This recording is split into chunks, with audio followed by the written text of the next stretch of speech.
ভেবে দেখুন তো, আপনি যদি ইন্টারভিউ দিতে গিয়ে দেখেন গতকাল যে রিকশাওয়ালাকে তুচ্ছ তাচ্ছিল্য করে গায়ে হাত তুলেছিলেন, আজ তিনিই আপনার ইন্টারভিউ বোর্ডের প্রধান কর্তা, তখন আপনার পায়ের তলার মাটি কি ঠিক থাকবে?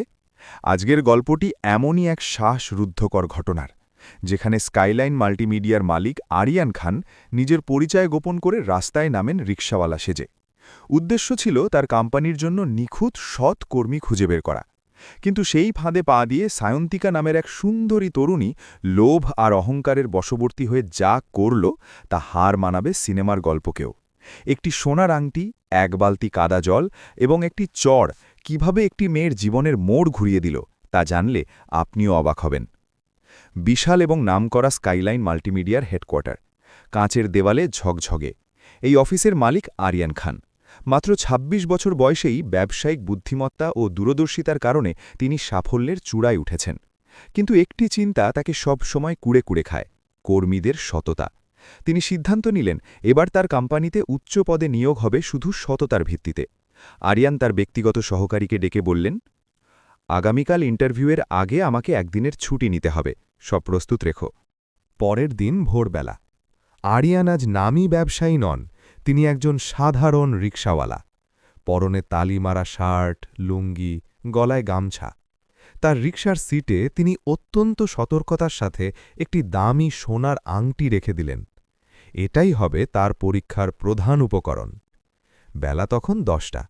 ইন্টারভিউ শুরু হতে আর বেশি দেরি নেই। আরিয়ান রিকশা নিয়ে এক মোড়ে দাঁড়িয়ে আছেন।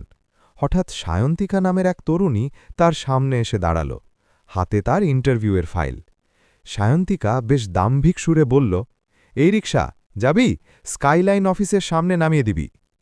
আরিয়ান বিনয়ের সাথে তাকে রিকশায় তুললেন। সায়ন্তিকা সিটে বসতেই তার নজর গেল সেই সোনার আংটির দিকে।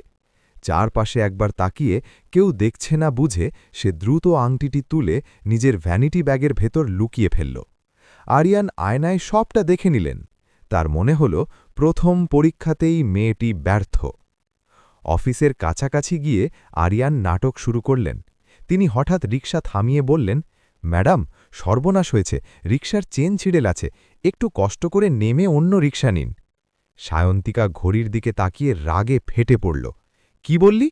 তোর জন্য আমার দেরি হয়ে গেলে তোর জিভ টেনে ছিঁড়ে ফেলব।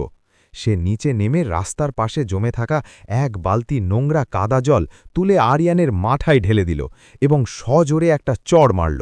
এই নে তোর পুরস্কার, আজ যদি চাকরিটা না হয় তোকে পুলিশে দেব।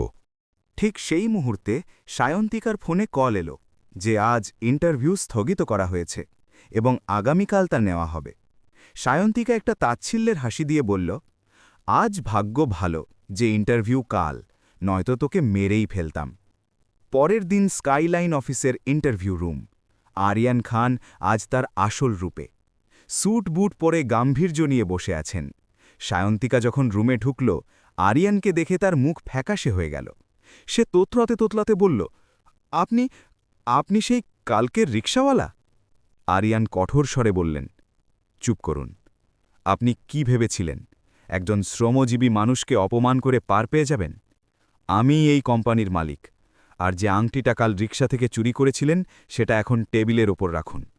সায়ন্তিকা ভয়ে কাঁপতে কাঁপতে ব্যাগ থেকে আংটিটি বের করে রাখল এবং কান্নায় ভেঙে পড়ল। স্যার, আমাকে ক্ষমা করুন, আমার চাকরিটা খুব দরকার ছিল। আরিয়ান শীতল গলায় বললেন, যেই মানুষের হৃদয়ে দয়া নেই এবং যার হাত পরের জিনিসের লোভে পড়ে, আমার কোম্পানিতে তার কোনো জায়গা নেই। আপনি অযোগ্য। সায়ন্তিকা মাথা নিচু করে ইন্টারভিউ রুম থেকে বেরিয়ে গেল। তার চোখে তখন শুধু কান্না নয়, ছিল লজ্জা, অনুশোচনা আর জীবনের সবচেয়ে বড় শিক্ষা। আরিয়ান খান চেয়ারে হেলান দিয়ে গভীর শ্বাস নিলেন। তার চোখে ছিল না প্রতিশোধের আনন্দ, ছিল একজন দায়িত্বশীল মানুষের আত্মতৃপ্তি। কারণ তিনি বুঝে গেছেন, আজ একজনকে বাদ দিয়েছেন ঠিকই, কিন্তু ভবিষ্যতে একটি অসৎ সিদ্ধান্তের হাত থেকে নিজের প্রতিষ্ঠানকে বাঁচিয়েছেন। তিনি জানতেন, মেধা অনেকেরই থাকে, কিন্তু সততা আর মানবিকতা, এই দুই গুণই মানুষকে আলাদা করে তোলে। এই গল্প আমাদের একটাই কথা মনে করিয়ে দেয়, পদ, টাকা কিংবা সৌন্দর্য নয়, মানুষের আসল পরিচয় ধরা পড়ে তার আচরণে। আর যিনি ছোট মানুষকে ছোট করেন, একদিন ভাগ্য তাকে সবচেয়ে বড় জায়গায় দাঁড় করিয়েই শিক্ষা দেয়, কারণ চাকরি না হলেও চলবে, কিন্তু সততা হারালে জীবনটাই হারিয়ে যায়।